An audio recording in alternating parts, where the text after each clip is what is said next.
नमस्कार सभी को। कैसे हैं आप सभी? उम्मीद करता हूं सब अच्छे से होंगे। एनालाइजर ऐप में आप सभी का स्वागत है।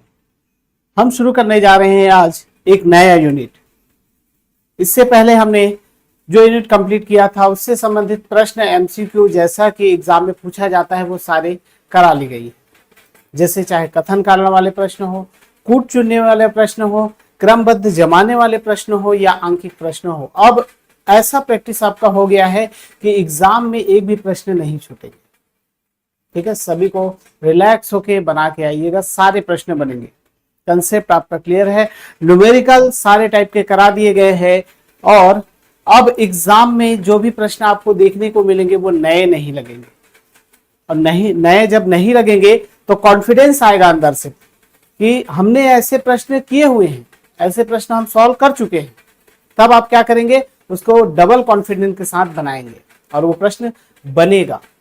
एग्जाम हॉल में आपका कॉन्फिडेंस ही सबसे ज्यादा महत्वपूर्ण है। कॉन्फिडेंस के साथ आंसर लगाइए, सभी एकदम सही होंगे। चलिए आज हम शुरू करते हैं। अगला यूनिट जो है वो है ध्वनि, साउंड। क्या है? ध्वनि। और जो आपके सिलेबस में दिया गया है, सिलेबस में बहुत ही आसान सा टॉपिक दे दिया गया है कि ध्वनि कैसे उत्पन्न होती है, ध्वनि को चलने के लिए कैसे माध्यम की आवश्यकता है, तरंग के प्रकार क्या क्या है, उसके अभिलक्षण, उसके गुण, और एक दे दिया है सोनार। लेकिन पिछले साल का आप पेपर देखेंगे उसमें बहुत डीप लेवल का प्रश्न पूछा गया है। वो पराश्रव्य ध्वनियां, वैसे ध्वनियों के परास भी है सिलेबस में। तो हम ध्वनि को कुछ इस प्रकार से पढ़ेंगे कि आपके एग्जाम में जो प्रश्न पूछे गए हैं वो सारे कवर हो जाए और उस लेवल तक का। ऐसा नहीं है कि सिर्फ सिलेबस में जो डाल दिया गया उतना ही नहीं, डीप तक जाएंगे, न्यूमेरिकल सॉल्व करेंगे। हाँ, न्यूमेरिकल पूछा गया था, प्रतिध्वनि से न्यूमेरिकल आया। तो न्यूमेरिकल सॉल्व करने के लिए आपको ध्वनि को अच्छे समझना होगा।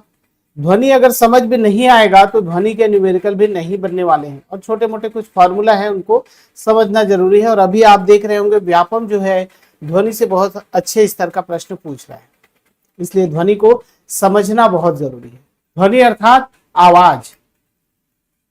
ध्वनि एक प्रकार की यांत्रिकी तरंगे हैं, इनको चलने के लिए माध्यम की आवश्यकता होती है और यह एक दूसरे के एक जगह से दूसरे जगह तक किसी माध्यम के साथ पहुंचती है। इतना पढ़ लेते हैं और इतना पढ़ने के बाद आगे बढ़ जाते हैं। ध्वनि के प्रकार, यांत्रिकी, अनुप्रस्थ तरंगे, अनुदैर्घ्य ध्वनि, अनुदैर्घ्य तरंगे हैं, ये पढ़ लेते हैं। और उसके बाद सीधा सीधा आयाम, आवृत्ति, ये सब जाते हैं। पराश्रव्य ध्वनि है, जो ध्वनि हम सुन पाते हैं उसकी आवृत्ति कितनी है, 20 हर्ट्ज से 20,000 हर्ट्ज तक की इतनी ही ध्वनि सुन पाते हैं बस। तो ऐसा नहीं पढ़ना है, आपको ध्वनि को समझते हुए चलना है कि ध्वनियां कैसे उत्पन्न होती है। सिलेबस में आपका इसीलिए पहला टॉपिक लिखा हुआ है, देखिएगा, ध्वनि का उत्पन्न होना, प्रोडक्शन ऑफ साउंड। कोई ध्वनि जो है वो कैसे उत्पन्न होती है समझना बहुत जरूरी। अभी आपको मेरी आवाज सुनाई दे रही है, अभी सुनाई नहीं दी। इसका कारण क्या है? मेरी आवाज आप तक पहुंच पा रही है और नहीं सुनाई दे रही। तो ध्वनियां जो है मुख्य रूप से कैसे उत्पन्न होती हैं ये समझना जरूरी है। जब आप समझ जाएंगे कि ये ध्वनियां जो है वो कैसे उत्पन्न हो रही है तो आगे समझने में बहुत आसानी होगी।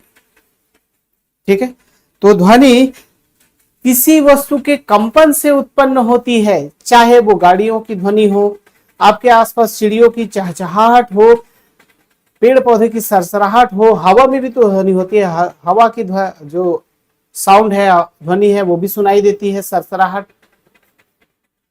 यहां पर मैं जो बोल रहा हूं वो भी एक प्रकार की ध्वनि है। तो ध्वनि मुख्य रूप से कंपन से उत्पन्न होती है। पहला टॉपिक क्या है? ध्वनि का उत्पन्न होना।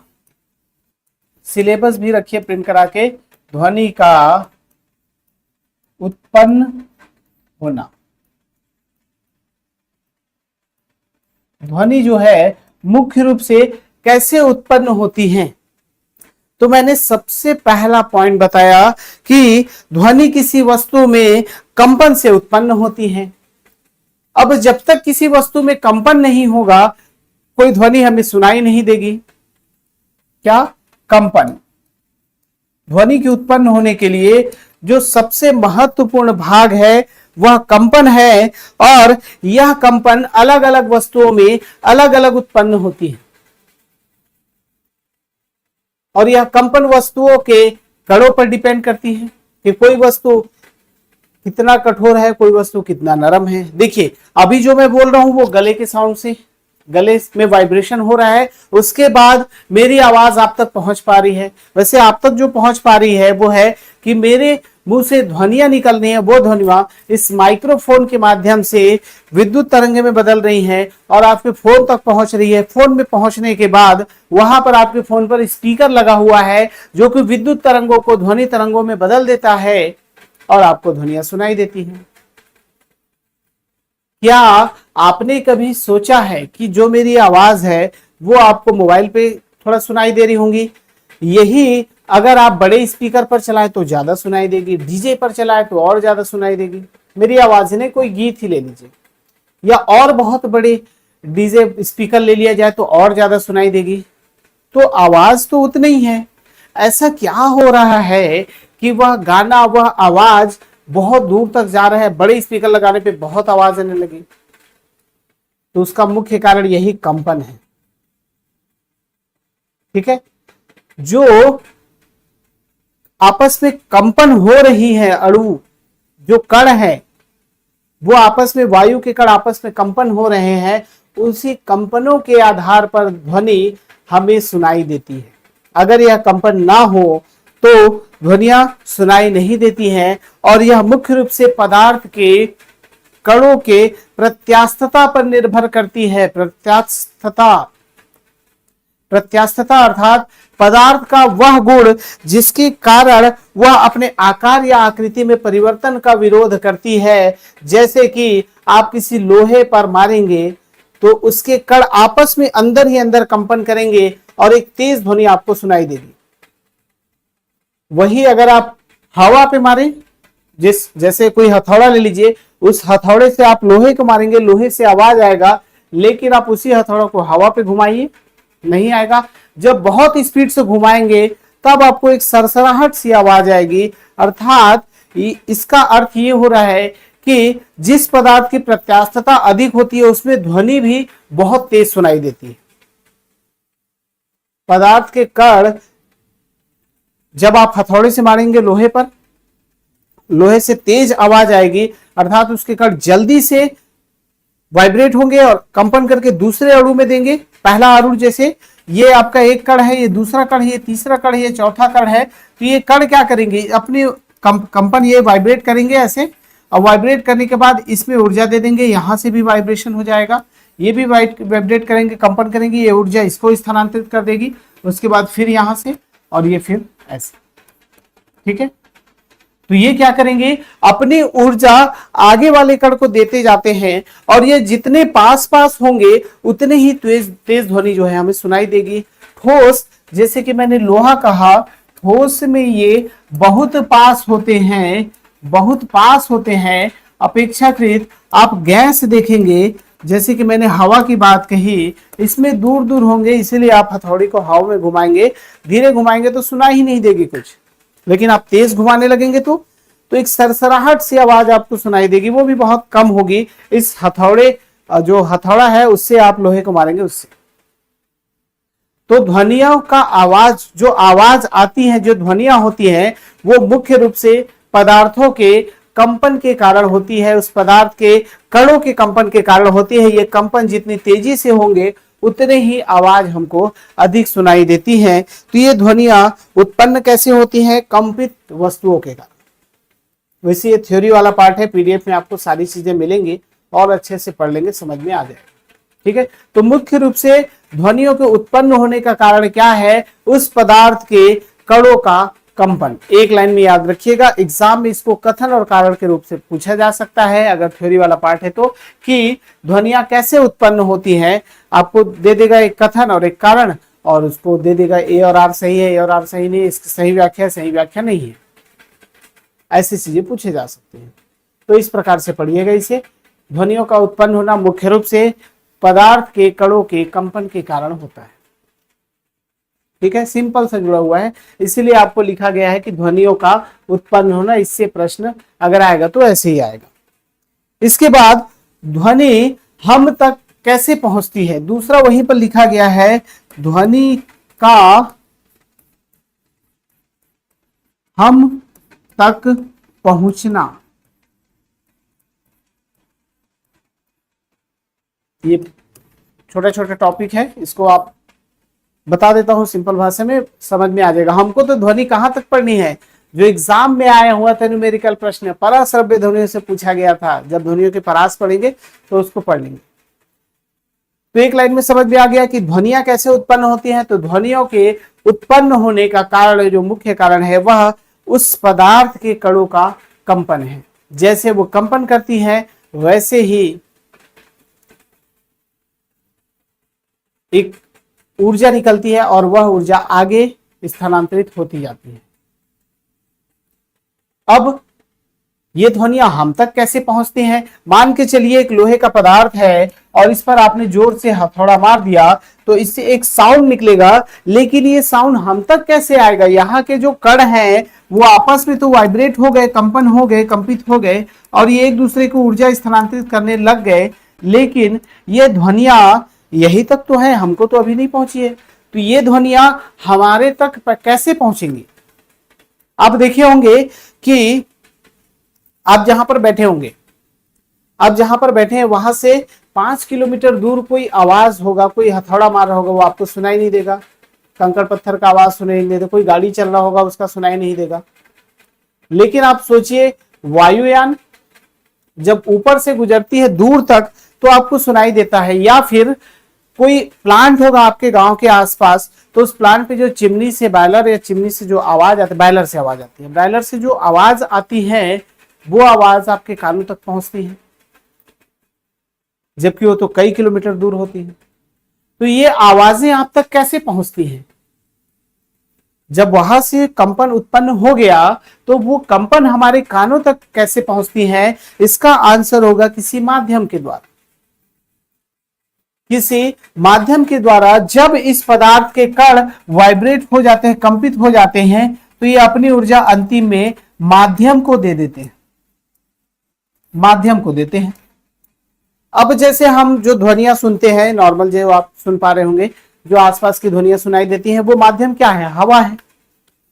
तो हवा एक प्रकार के माध्यम हो जाती है हमको ध्वनियों को सुनने के लिए। अगर हवा ना हो तो क्या हम ध्वनियां सुन पाते हैं, नहीं।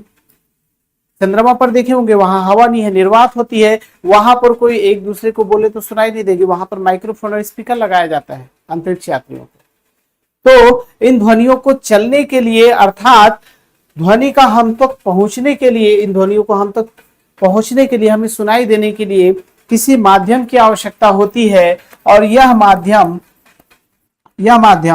क्या होती है हमारे लिए, हवा होती है। लेकिन क्या सिर्फ हवा ही माध्यम है, नहीं। हवा के अलावा 3 अवस्था जो पढ़ते हैं, ठोस, द्रव और गैस। बेसिक सी चीजें हैं, आप सभी पढ़े हुए हैं, लेकिन एक बार रिवाइज कर देता हूं, हो सकता है एग्जाम में इसे कथन कारण वाले प्रश्न पूछे और आप फंस जाए। तो क्या कहता है कि जो ध्वनियां हैं वो हम तक पहुंचती हैं इन माध्यम के द्वारा, ठोस के द्वारा, द्रव या गैस के द्वारा। अब एक चीज आप पढ़ते हैं कि ठोस में ध्वनियों की चाल अधिक होती है, द्रव में ध्वनियों की चाल उससे कम होती है, गैस में उससे और कम होती है। इसका कारण क्या हो सकता है, कभी सोचे? इसका कारण यही है, इनके कणों का पास पास होना, इनके कणों का पास पास होना। जब आप इस पर किसी बल लगाया जाता है, इसके अणु जितने अधिक तेजी से कंपित होंगे उतने ही तेजी से वापस आ जाएंगे अपनी अवस्था में, और अपनी ऊर्जा जो है इस माध्यम को दे देंगे, जिस माध्यम से आपको सुनाई दे रहा है। कैसे? जैसे कि आप हवा के माध्यम से सुन रहे हैं, तो हवा में ध्वनि की चाल 330 मीटर पर सेकंड होता है लगभग, तो आपको उस स्पीड से सुनाई देगा। लेकिन क्या आप कभी ये प्रैक्टिकल किए हैं, तालाब के अंदर डूबे हैं और कुछ बोल के देखे हैं?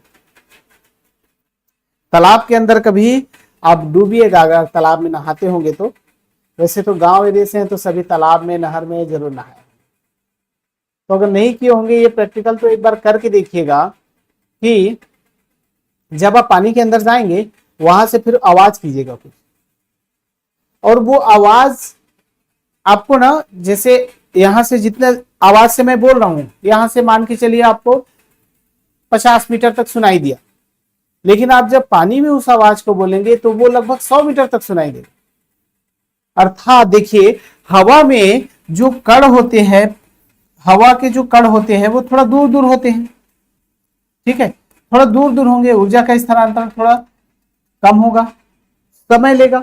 लेकिन पानी में इससे पास पास होते हैं इसके कण, ठीक है, इसीलिए ये थोड़ा जल्दी जल्दी ऊर्जा का स्थानांतरण करते हैं और हमारे कानों तक सुनाई देती है। अब यही चीज आप लोहे पे प्रैक्टिकल कीजिएगा।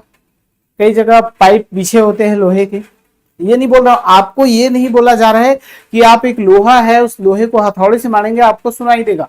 वो आपको जो सुनाई दे रहा है वो किसके माध्यम से दे रहा है? हवा के माध्यम से दे रहा है, इसका माध्यम है गैस। लेकिन मैं आपको क्या बोल रहा हूं, पानी के अंदर जाइएगा तब आपको सुनने का माध्यम हो जाएगा पानी। और वैसे ही एग्जाम में पूछा जाता है, रेल की पटरियों पर कान लगाने पर हमें रेल आती हुई सुनाई दे देती है, क्यों? क्योंकि लोहे पर ध्वनि की चाल अधिक होती है। खैर रेल की पटरियां नहीं होंगी तो कोई बात नहीं, आप जो है ना एक लंबा लोहे का राड लीजिएगा, ठीक है, आप एक साइड कान लगाइएगा और दूसरे साइड किसी को बोलिएगा थोड़ा थोड़ा ठोको, ऐसे आपको वो ध्वनि पूरी की पूरी सुनाई देगी। या फिर बहुत दूर तक जो पाइपलाइन जिनके गांव में बिछा होगा, प्लांट वाला एरिया कोई गांव होगा, तो वहां पर जो पाइपलाइनें बिछी होती है उस पर कोई पत्थर मारेगा तो बहुत दूर तक सुनाई देती है। लेकिन आप उस पर अगर कान लगा के कभी सुनेंगे ना तो एक ही चीज सुनाई देगा, वहां पर क्या टकरा रही है, कोई चीज पे टकराई है क्या अभी, या उसके अंदर से क्या बह रही है, वे सारी चीजें। तो वहां क्या होती है, ठोस के जो अणु है इससे भी पास पास होते हैं, इससे भी पास पास होते हैं, और ये वाइब्रेट करते हैं ना तो तुरंत तुरंत क्या करते हैं, ऊर्जा को स्थानांतरित करते हैं और ये ध्वनियां हमारे कानों तक पहुंच जाती है। साउंड जो है हमको सुनाई दे देता है। कैसे? ये तुरंत तुरंत जुड़ती हैं और कुछ इस प्रकार से चलने लगती है फटाफट, तुरंत तुरंत, ये ज्यादा कम ज्यादा कम ज्यादा कम ज्यादा वहीं पर, तो ये हमारे कानों तक पहुंचने लगती है। आ रहा है समझ में? तो पूछा जाएगा एग्जाम में कि ध्वनियां कैसे उत्पन्न होती है, तो कंपन के द्वारा उत्पन्न होती है। ध्वनियां जो है ये ध्वनि हम तक कैसे पहुंचती है, तो किसी माध्यम के द्वारा पहुंचती है। माध्यम क्या क्या हो सकता है, ठोस हो सकता है, द्रव हो सकता है, गैस हो सकता है। किस माध्यम में ध्वनि की चाल अधिक होती है, तो वो ठोस होती है। गैस में ध्वनि की चाल कितनी होती है, तो लगभग 330 मीटर पर सेकंड होती है। आ रहा है समझ में? इतनी सारी चीजें इसमें थ्योरी वाले से प्रश्न बन सकते हैं। अब आप एक एक प्रैक्टिकल करके देखिएगा, अगर ये चीज समझ में नहीं आ रही, आपको हमेशा से पढ़ाया जा रहा होगा एक स्वरित्र,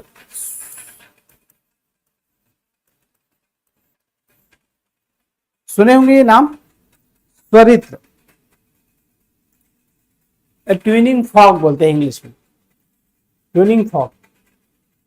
अर्थात ये मधुर ध्वनियां उत्पन्न कर सकती है। जो भी संगीत है, संगीत के यंत्र होते हैं, वाद्य यंत्र, जैसे कि आप पेटी, पेटी को क्या बोलते हैं, हारमोनियम, केसियो, पैड, इससे बहुत मधुर ध्वनियां सुनाई देती है, उसमें लगी होती है। ये कैसी होती है, एक प्रकार की चिमटे की आकार की होती है।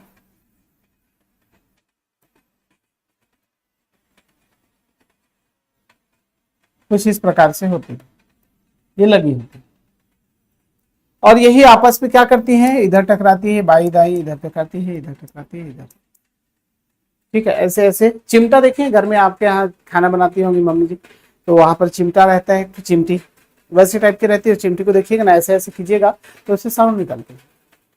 तो मुख्य रूप से साउंड का कारण क्या है, टकराते हैं, टकराने से उसके अणु वाइब्रेट होते हैं, और अणु जब वाइब्रेट होते हैं तो माध्यम क्या है, ध्वनि, माध्यम क्या है, हवा, और हवा से हमको सुनाई दी जाती है। ये स्वरित्र हम लोग बहुत पहले से पढ़ते हुए आए हैं, लेकिन ये समझ में नहीं आता कि ये इसको क्यों ऐसा करते हैं, हमको सुने। इसमें जो है ना आपको मधुर ध्वनियां सुनाई देती हैं, जो कि एक निश्चित इसके टकराने की जो समय सीमा है वो निश्चित होती है। जैसी आपकी ध्वनियां, जैसे आपको ध्वनि चाहिए उस प्रकार से ये ध्वनि दे सकती है। इसीलिए इसको आपको पढ़ना होता है। स्वरित्र में कैसी ध्वनियां उत्पन्न होती है, मधुर ध्वनियां। अब इस ध्वनियों के गुण क्या होते हैं, इसमें आयाम किस प्रकार के होते हैं, आवृत्ति किस प्रकार की होती है, सारी चीजें आगे पढ़ेंगे, क्योंकि सिलेबस में लिखा हुआ है तरंगों के अभिलक्षण, ध्वनि के अभिलक्षण, उसमें सारी चीजों को देखेंगे, जो पिच है वो सच। तो अभी इससे जब ध्वनियां उत्पन्न होती है तो ये किस प्रकार से उत्पन्न होती है, पहले ये इस प्रकार से होती है, पहले ये ऐसे उत्पन्न होती है। ये क्या करती है, जब टकराएंगे तो हवा हवा पास में आ जाएंगे, उन पर दबाव बनेगा, टकराएंगे एक साउंड निकलेगा। तो पहले इस प्रकार से निकलती है, फिर इस प्रकार से, फिर क्या होगी, फिर इस प्रकार से निकलेंगी, फिर इस प्रकार से निकलेंगी, और इसके कण यहीं पर वाइब्रेट करते रहेंगे हवा वायु में। ठीक है, तो एक दबाव का क्षेत्र बनेगा। जब पास में आएंगे तो उनके कणों के बीच दबाव होगा, तब वह जो बीच का होगा ये वाला सघन हो जाएगा, और जब दोनों दूर जाएंगे तो विरल हो जाएगा। सघन अर्थात इकट्ठे हो जाएंगे, और इकट्ठे होंगे, और विरल मतलब थोड़ा दूर दूर हो जाएंगे उसके कारण। तो ये सघन और विरल के माध्यम से आपको जो है ध्वनियां आगे सुनाई देंगी। जैसे कि इसमें चल रही है, ये जैसे दिखाया गया है, इसमें कैसे चल रही है, देखिए ये सघन वाला पार्ट है, ये विरल वाला पार्ट है, ये विरल है, ये सघन है, ये फिर सघन है, ये विरल है, कम ज्यादा कम ज्यादा कम ज्यादा ऐसे चलती हैं ध्वनियां।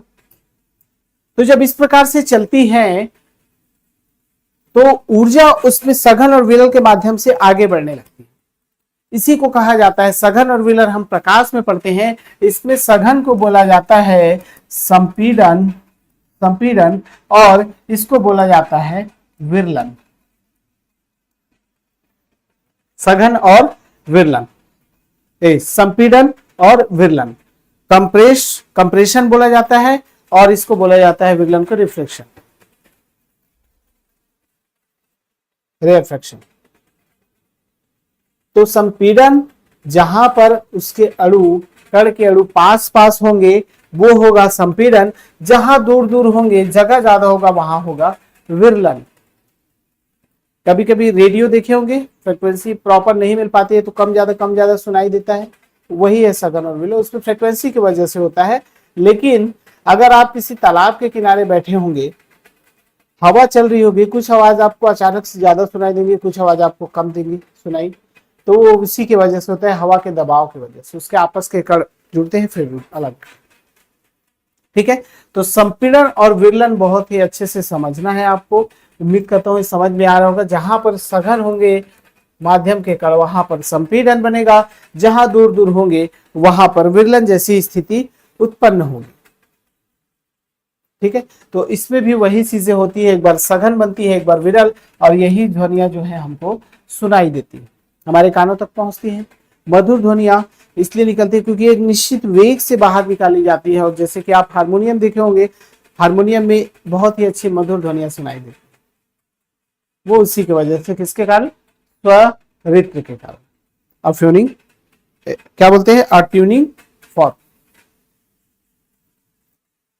ये भी आपको समझ में आ गया होगा। चिमटी, चिमटी ले लीजिएगा, अगर आप चिमटा को भी, वो एक गाना आया था दिल पे चलाई छुरिया, उसमें वो पत्थर से मधुर ध्वनि निकालती है, क्योंकि उसका एक निश्चित ट्यून है, उस ट्यून से वो बजाता है तो हमको मधुर लगने लगती है। अगर कोई भी ध्वनि एक निश्चित वेग से निकले तो आपको अच्छी लगेगी, जैसे कि कोई गीत है उसमें ट्यून होता है, और अगर टीवी, पहले के जमाने में जो टीवी झिलमिलाहट होती थी, उसका साउंड हम ज्यादा देर तक सुन नहीं सकते, इसका कारण यही है, एक प्रकार की ध्वनि निकलती है, बहुत सरसराहट, एकदम कान में शोर, उसी को बोलते हैं शोर, जो निश्चित वेग से ना निकले। ठीक है, तो ये चीजें आपको समझ में आ गई, ध्वनि और माध्यम कैसे होती है ये भी आपको समझ में आ गया होगा, क्योंकि माध्यम के अनुसार ही ध्वनियां चलती है, हमारे कानों तक पहुंचती हैं, चाहे वो ध्वनि अधिक सुनाई दे या कम सुनाई दे, ये उसके माध्यम पर डिपेंड करेगा कि किस माध्यम से आप सुन रहे हैं। अब एक चीज जैसा कि मैंने बोला कि आप लोहे को मारेंगे लोहे से तो आवाज जोर के सुनाई देगा, इसका कारण इस सुनने का, हम तो वहां पर तो जो जोर से वाइब्रेट हो रहा है, लेकिन हमको जो सुनाई देती है वो हवा के माध्यम से सुनाई देती है, और हवा की वजह से सुनाई कम देती है। वही आप अगर लोहा है और लोहे में सुनेंगे तो बहुत जोर का सुनाई देगा। चाल अलग अलग होती है ना। प्रकाश की चाल 3 × 10⁸ मीटर पर सेकेंड, और ध्वनि की चाल 330 मीटर पर सेकेंड। यही कारण है कि जब आकाशीय बिजलियां कड़कती हैं तो हमको बिजली पहले दिखाई देती है, ना कि ध्वनि सुनाई देती है। एग्जाम में ऐसा भी पूछा जाता है। उसका कारण होता है प्रकाश की चाल, दोनों की चाल अलग अलग होती है। प्रकाश की चाल जो है 3.8 × 10⁻, कितना होती है 10⁻, और ध्वनि जो है, अच्छा 3 × 10⁻8, 3 × 10⁸ मीटर पर सेकेंड, और इसकी होती है 330 मीटर पर सेकेंड। कितना कम है, बहुत, 8 बार जीरो लगा सकते हैं। तो 330 मीटर पर सेकेंड, इसीलिए हमको जो बिजलियां हैं वो पहले दिखाई देती हैं, ध्वनि बाद में सुनाई देती है। जब हम 9th 10th में थे तो ये प्रश्न आता था, आकाशीय बिजलियां जब चमकती हैं तो हमको प्रकाश पहले क्यों दिखाई देता है, ध्वनि बाद में क्यों सुनाई देता है। अब पूछा जाता है पहले ध्वनि सुनाई देगी या फिर बिजली। तो ये सारी चीजें हैं, तो इसके माध्यम पे डिपेंड करती हैं। और प्रकाश क्या है, प्रकाश जो है उसको माध्यम की आवश्यकता ही नहीं है, वो सीधा सीधा उसी स्पीड से जाता है। प्रकाश निर्वात में भी चल सकती है। तो मुख्य रूप से बात यह है कि ध्वनियों का चलना जो है माध्यम पर डिपेंड करता है कि माध्यम कैसा है। अब कंपन तो हो गया, और मैंने बताया कि ये माध्यम के द्वारा हमारे कानों तक पहुंचती है। और शुरू में ही मैंने बताया कि ध्वनि एक विद्युत चुंबकीय तरंगे हैं। जब ये कंपन उत्पन्न होती है तो एक तरंग का निर्माण करती है। किसका, तरंग का, जिसे कहा जाता है इंग्लिश में वेग।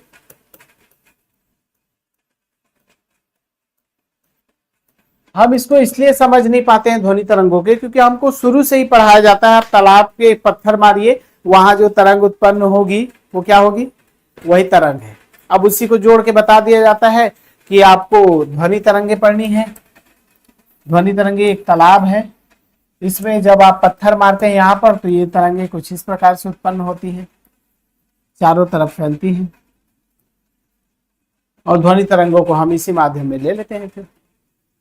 फिर वही कंफ्यूजन रहता है, अनुप्रस्थ है, अनुदैर्घ्य है, क्या है, कैसा है, बस। तो यहां पर आपको समझाने का मुख्य अर्थ होता है, जब आप तालाब में मारते हैं पत्थर तो एक प्रकार की जो विक्षोभ उत्पन्न होती है वह तरंग होती है, न कि ध्वनि तरंग। आपको यहां पर समझाने का मतलब है तरंग को। तरंग किसी माध्यम निर्वात में होने वाला एक प्रकार का क्या है, विक्षोभ है। विक्षोभ,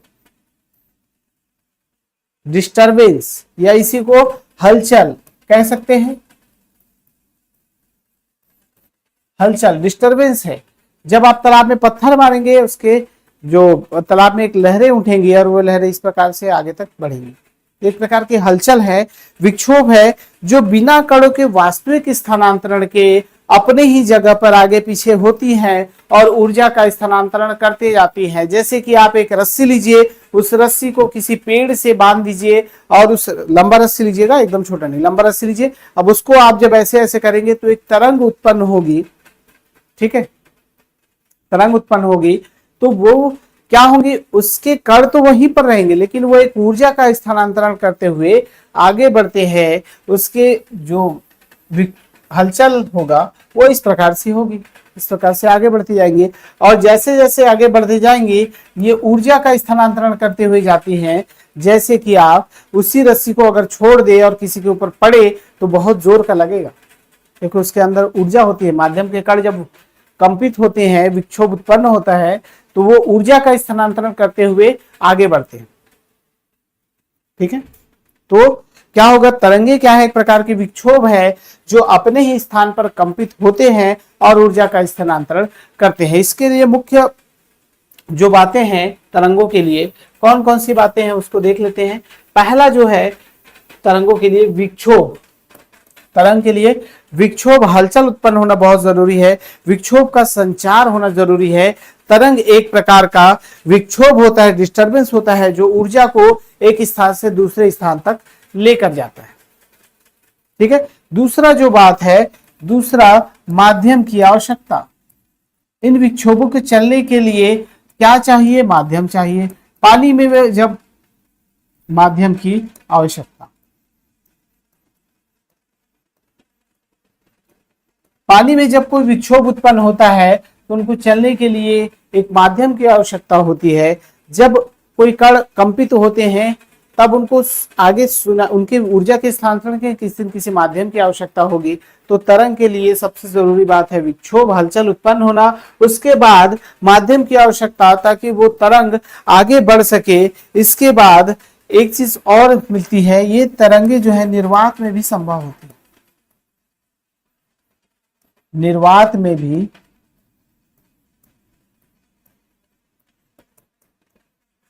निर्वात में क्या होंगी, संभव। अब बोलेंगे सर आपने बताया कि विक्षोभ तो हो गया, उत्पन्न हो गया, कोई बात नहीं है। दूसरा आपने बताया माध्यम की आवश्यकता जरूरी है। तीसरा आप बोल रहे हैं निर्वात में भी संभव, ये कैसी बात होगी। जब माध्यम की आवश्यकता है तो निर्वात बोलने का क्या मतलब है। कुछ तरंगे ऐसी है जिनको किसी प्रकार के माध्यम की आवश्यकता नहीं होगी, उसमें ऊर्जा है, कंपन होगा, ऊर्जा उत्पन्न होगा, लेकिन बिना माध्यम के सीधे बढ़ जाएंगे। जैसे प्रकाश, लाइट, इसके अंदर जो ऊर्जा होती है उस पर कोई माध्यम की आवश्यकता नहीं, सीधा प्रकाश जाएगी। निर्वात में भी चल सकती है।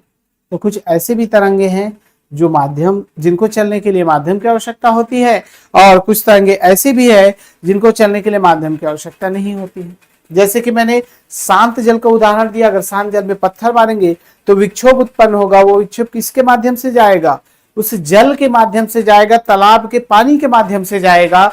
और यही एक रस्सी का उदाहरण मैंने जो दिया, रस्सी में भी उस रस्सी के माध्यम से ही जा रहा है।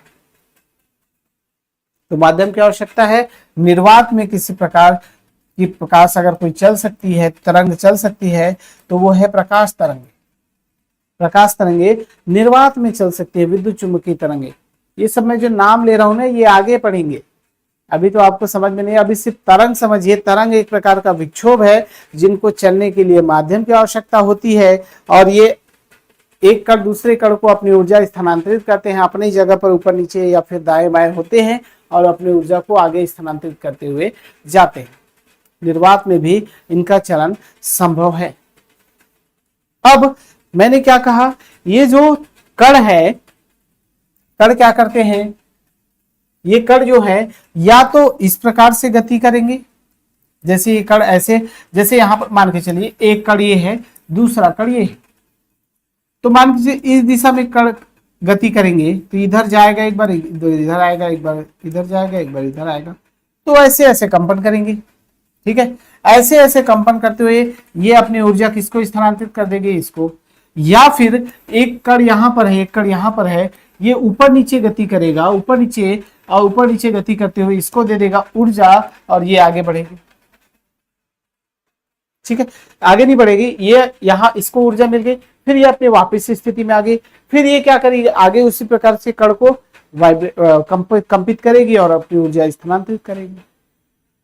तो ये जो तरंग है, तरंग इसी माध्यम से चलती है, आगे बढ़ती है।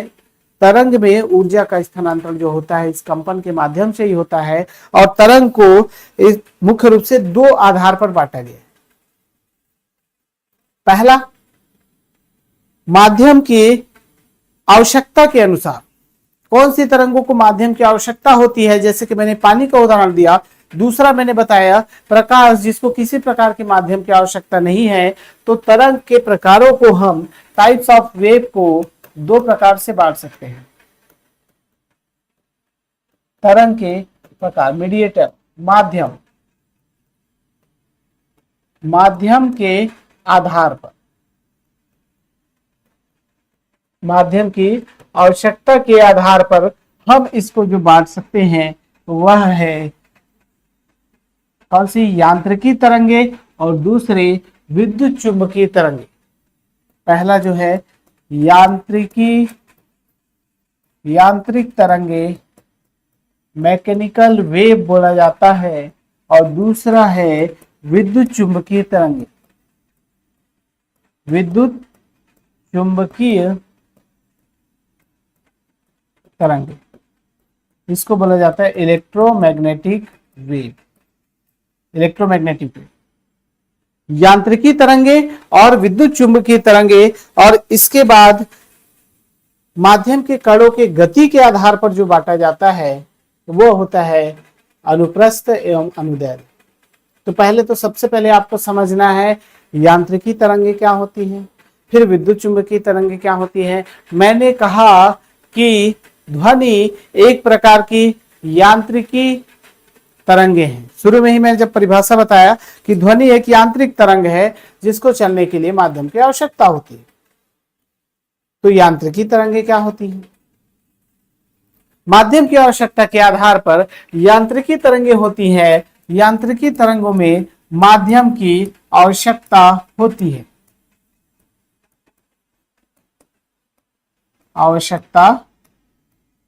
है, अर्थात इन तरंगों को चलने के लिए किसी न किसी प्रकार के माध्यम की आवश्यकता होगी। इसके उदाहरण को अगर मैं देखूं तो वो है जैसे कि आपको ध्वनि तरंगे इसका अच्छा उदाहरण है। जल में जो विक्षोभ उत्पन्न हो रहे हैं, जो तरंगे उत्पन्न हो रही है, उनको चलने के लिए माध्यम की आवश्यकता होती है। तो जिनको माध्यम की आवश्यकता होगी चलने के लिए वो यांत्रिकी तरंगे, जिनको माध्यम की आवश्यकता नहीं होती है वो विद्युत चुंबकीय तरंगे। सिंपल सा है, इन दोनों को समझिए। माध्यम की आवश्यकता होती है, ऊर्जा का स्थानांतरण कैसे होगा इसमें, ध्वनि में, ये वाइब्रेशन से करेंगे। क्या होगा इसमें, वही जो बताया, कंपन उत्पन्न करेंगे और ऊर्जा को आगे बढ़ाएंगे। तीसरी बात इसमें जो इंपॉर्टेंट है वो है पदार्थ के कणों पर निर्भर करती है। पदार्थ में जैसे कण होंगे, ठोस में, द्रव में, गैस में, उस हिसाब से ये आगे बढ़ेंगे। और दूसरा जो है इसमें माध्यम की आवश्यकता नहीं होती है, माध्यम की आवश्यकता नहीं होती है, जैसे कि प्रकाश तरंगे। प्रकाश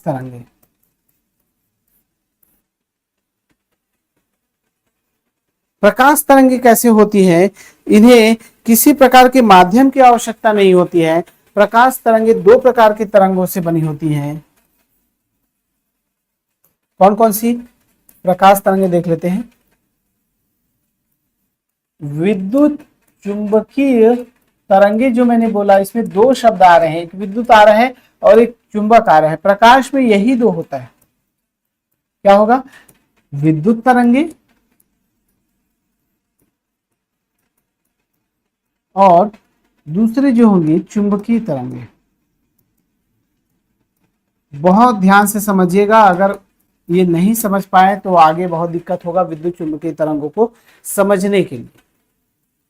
वैसे प्रकाश वाले चैप्टर में भी इसको फिर से समझाया जाएगा, प्रकाश से प्रकार के विद्युत चुंबकीय तरंगे हैं, लेकिन यहां समझ देंगे तो आसानी हो जाएगी आगे। क्या होगा, इसमें दो प्रकार की तरंगे होंगे, एक विद्युत चुंबकीय तरंगे इस प्रकार से जाएंगी, और एक विद्युत तरंगे होगी, एक चुंबकीय तरंगे होगी जो इसके लंबवत होंगी। अब लंबवत होंगी तो ये कैसी होंगी, ऐसी चलेंगी। नहीं समझ में आया, चलिए चित्र के माध्यम से दिखा देते हैं।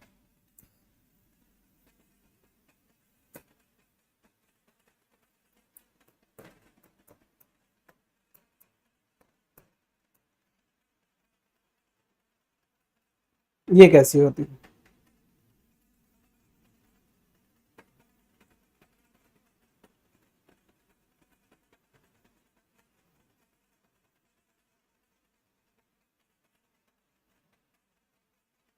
चलिए देखते हैं।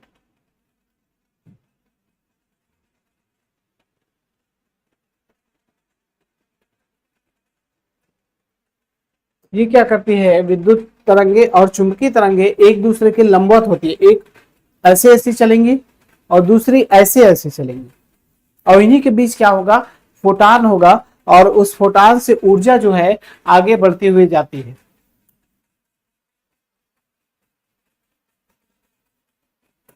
चलिए दिखा देते हैं लाइट में।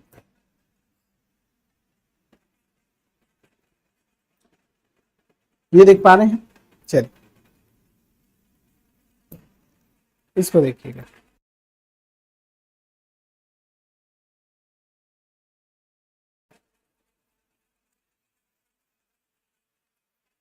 ये देख रहे हैं, ये एक जो है ऊपर चल रही है और एक इसके दाएं बाएं करते हुए चल रही है।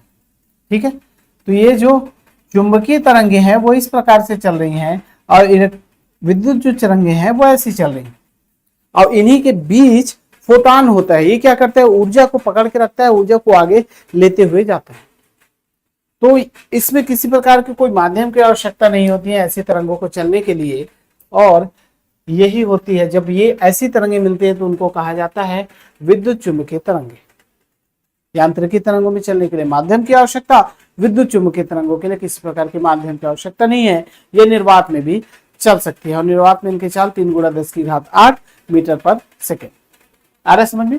ये फोटान को उसी के माध्यम से इस ऊर्जा को लेकर जाती हैं। इसमें 2 प्रकार के क्षेत्र होते हैं। इसका मुख्य गुण जो है विद्युत क्षेत्र और दूसरा चुंबकीय क्षेत्र। दोहरा क्षेत्र इसकी विशेषता है। इसमें माध्यम की किसी प्रकार की आवश्यकता नहीं होती है, माध्यम से पूर्णतः स्वतंत्र होते हैं, इनको माध्यम से कोई लेना देना नहीं। ठीक है, इसके अलावा इनमें गति होती है। ये निर्वात में प्रकाश गति बहुत अधिक होती है जो कि 3 × 10⁸ मीटर पर सेकेंड होती है और इसमें ऊर्जा का संचरण इन्हीं तरंगों के वाइब्रेशन में बीच में होकर जाता है। तो विद्युत चुंबकीय तरंगे निर्वात में भी चल सकती हैं, जैसे प्रकाश तरंगे, रेडियो तरंगे, गामा किरणें। रेडियो तरंगे कैसे, फ्रीक्वेंसी, उसमें किसी प्रकार की माध्यम है, माध्यम की आवश्यकता नहीं है, सीधा विद्युत चुंबकीय तरंग के माध्यम से चली जाती है। जो मैं बोल रहा हूं वो आपको सुनाई दे रहा है विद्युत चुंबकीय तरंगों के माध्यम से। वहां तो आपका स्पीकर लगा है, लेकिन बीच का जो खेल हो रहा है, यहां से जो मैं बोल रहा हूं यहां से विद्युत में बदल रहा है, विद्युत चुंबकीय तरंगों में बदल रहा है, वहां से कन्वर्ट करके आपके मोबाइल तक जा रहा है, वहां से आपको स्पीकर के माध्यम से ध्वनि में सुनाई दे रहा है। ठीक है, तो ये मुख्य रूप से जो होती है वो किस पर डिपेंड करती हैं? मुख्य रूप से दोहरे क्षेत्र पर, एक विद्युत क्षेत्र और एक चुंबकीय क्षेत्र। इस पर किसी प्रकार के माध्यम की आवश्यकता नहीं होती है। और इसके अलावा इसमें रेडियो तरंगे हैं, माइक्रोवेव हैं, ये इसके अंदर आती हैं। इसके अलावा अवरक्त प्रकाश इसके अंतर्गत आते हैं, दृश्य प्रकाश, ठीक है, पराबैंगनी किरणें, गामा किरणें, ये सारी इसके अंतर्गत आती है। इनको एक एक करके मैं बता दूंगा बहुत ही अच्छे से। गामा किरणें होगी, गामा किरणों का प्रयोग किसमें होता है, उससे संबंधित कैसे प्रश्न आ सकते हैं, उनकी आवृत्तियां क्या होती हैं। जब ध्वनियों के अभिलक्षण पढ़ेंगे, तरंगों के अभिलक्षण पढ़ेंगे तो इसमें एक एक बार देख लेंगे। ओके, एक्सरे है, एक्सरे का जो प्रयोग किया जाता है हड्डियों को देखने के लिए प्रयोग किया जाता है, उनकी आवृत्तियां कैसी होती हैं। इसके अलावा दृश्य प्रकाश है, इसके बाद अवरक्त प्रकाश है, पराबैंगनी किरणें हैं, रेडियो तरंगे, सारी चीजें पढ़ी। ये सब जो है विद्युत चुंबकीय तरंगों के अंतर्गत आती हैं। और हमको जो है मुख्य रूप से इसमें जो पढ़ना है, तरंग के प्रकार हम पढ़े थे, तरंग के प्रकार माध्यम के आवश्यकता के आधार पर तो हो गया, माध्यम के आवश्यकता के आधार पर तो हो गया, लेकिन हमको जो पढ़ना है वो माध्यम के कणों के दिशा के आधार पर, गति के दिशा के आधार पर पढ़ना है। किसके आधार पर? माध्यम के कणों की गति की दिशा के आधार पर।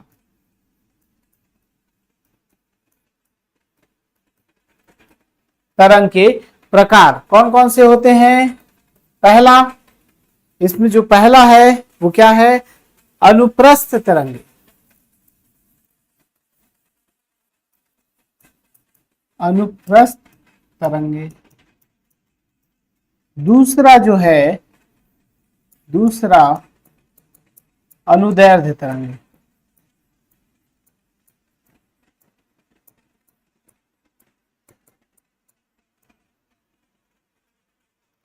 ठीक है, यही एग्जाम में पूछा जाता है। अनुप्रस्थ तरंगे ट्रांसवर्स वेव और अनुदैर्ध्य तरंगों का कहा जाता है लॉन्गिट्यूडनल वेव। क्या होती है ये दोनों, आप समझ लेते हैं। तरंग की गति के दिशा के आधार पर, ठीक है। तो पहले देखते हैं हम अनुप्रस्थ तरंगे। अनुप्रस्थ तरंगे क्या होती है, इनको देखिए। अनुप्रस्थ तरंगे जो हैं वे तरंग संचरण अर्थात तरंग किस दिशा में आगे बढ़ रही है उसके हिसाब से जो गति करती हैं वह लंबवत गति करती है। मान के चलिए यहां पर जो तरंग है इस दिशा में आगे बढ़ रही है, तो तरंग संचरण दिशा के लंबवत गति करती हैं। कैसी गति करती हैं? लंबवत। तरंग संचरण की दिशा के लंबवत गति करती हैं और यह जो है श्रृंग और गर्त का निर्माण करती हैं। अर्थात एक शिखर होगा, यहां से यहां तक देखिए ये शिखर हो, यहां पर शिखर है, इसका श्रृंग बोला जाता है इसको, और यहां पर जो बन रही है ये है आपका गर्त। श्रृंग और गर्त के माध्यम से ये तरंगे आगे बढ़ती हैं। श्रृंग को बोला जाता है क्रेस्ट्स और गर्त को बोला जाता है क्या इंग्लिश में? थ्रॉट्स। तो श्रृंग और गर्त के माध्यम से आगे बढ़ती हैं, ये तरंगे होती है अनुप्रस्थ तरंगे। और दूसरा जो है अनुदैर्ध्य तरंगे।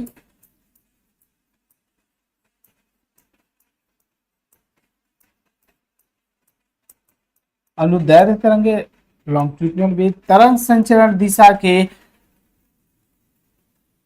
दिशा में ही इस माध्यम के कण कंपित होते हैं। अर्थात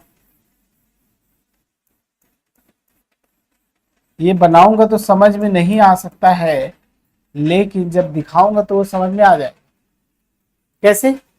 ये ऐसे हो रही है ना, देखिए यहां पर दब गई, यहां खुल गई, यहां दब गई, यहां खुल गई, यहां दब गई, यहां खुल गई। अर्थात वहीं पर कंपन कर रही है, वहीं पर इसी दिशा में ऐसे ऐसे कंपन हो रहा है, ऐसे ऐसे तरंग संचरण। इसके कण जो है इस दिशा में कंपन हो रहे हैं, इस दिशा में कंपन कर रहे हैं। और इसके कण क्या है? इसके कण पहले ऊपर जा रहे हैं, फिर वहां से घूम के नीचे आ जा रहे हैं, मतलब यही पर ना, यहां से एक बार ऊपर गया एक बार नीचे।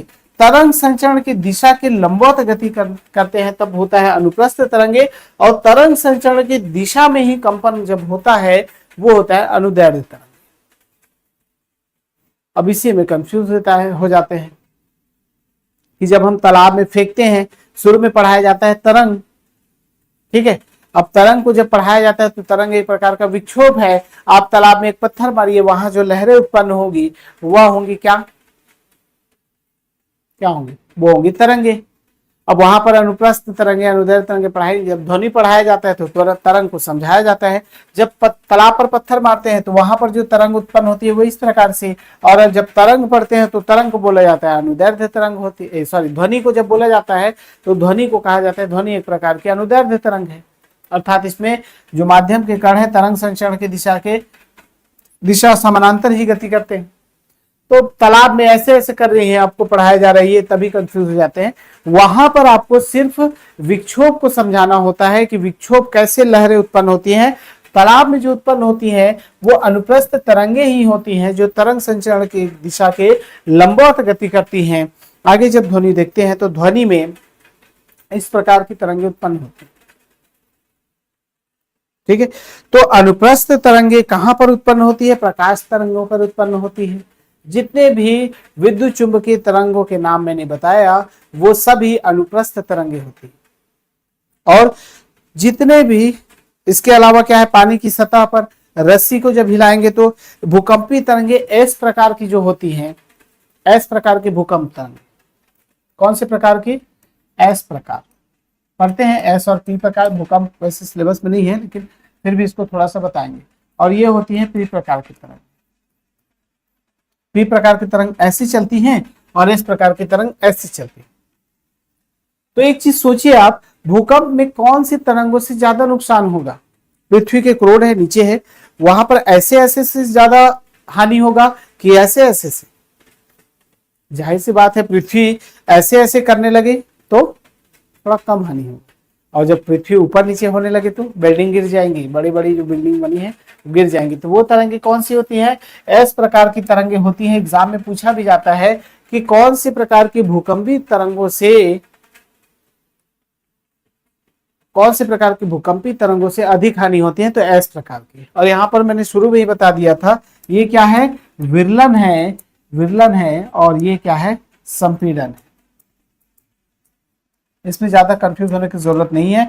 यहाँ पर श्रृंग और गर्त में चलती है अनुप्रस्थ तरंगों में, और यहाँ पर विरलन और संपीड़न में चलती है अनुदैर्घ्य तरंगों में। और ये यांत्रिकी के आधार पर, यांत्रिकी क्या है? हलचल ही तो है। तो कई बुक में लिखा जाता है यांत्रिकी तरंगों को तरंग संचरण की दिशा, माध्यम के कणों की गति की दिशा के आधार पर दो प्रकार में बांटा गया, अनुप्रस्थ तरंग, अनुदैर्घ्य तरंग। क्यों भाई? विद्युत चुंबकीय तरंगे तो अनुप्रस्थ तरंगे होती है। कंफ्यूज होने की जरूरत नहीं है। इतना याद रखिए कि माध्यम के आधार पर, माध्यम जिनमें आवश्यकता होती है, जिनमें आवश्यकता नहीं होती है, उस आधार पर यांत्रिकी तरंगे और विद्युत चुंबकीय तरंगे, और तरंग संचरण के माध्यम के कण की तरंग संचरण की दिशा के लंबवत गति करने या समानांतर गति करने के आधार पर अनुप्रस्थ और अनुदैर्घ्य। ध्वनि अनुदैर्घ्य तरंगे है, लेकिन कहीं कहीं पर वो कौन सी तरंगे उत्पन्न करती हैं? अनुप्रस्थ तरंगे उत्पन्न करती हैं। जैसे कि गिटार, गिटार उसमें अनुप्रस्थ तरंगे उत्पन्न होती है। तो हमेशा ध्वनि अनुदैर्घ्य नहीं होगी, ये चीज आपको समझना है। वहां पर आपको समझना ये है यहाँ पर कि वो जो तरंगे हैं वो कैसे चल रही हैं, ऐसे ऐसे चल रही हैं तो अनुप्रस्थ होंगी। अगर संपीड़न के आधार पर जो है विरलन और संपीड़न के आधार पर जब चल रही हैं तो क्या होंगी? अनुदैर्घ्य। तो आप इसको तरंग संचरण दिशा के आधार पर पढ़िए, न कि ध्वनि तरंग अनुदैर्घ्य होती है। एक बार रट लिए हैं तो फिर वही लगा के आ जाएंगे। अब पूछ दिया जाएगा गिटार में, गिटार में कैसी ध्वनियां उत्पन्न होती है? उसमें अनुप्रस्थ ध्वनियां उत्पन्न।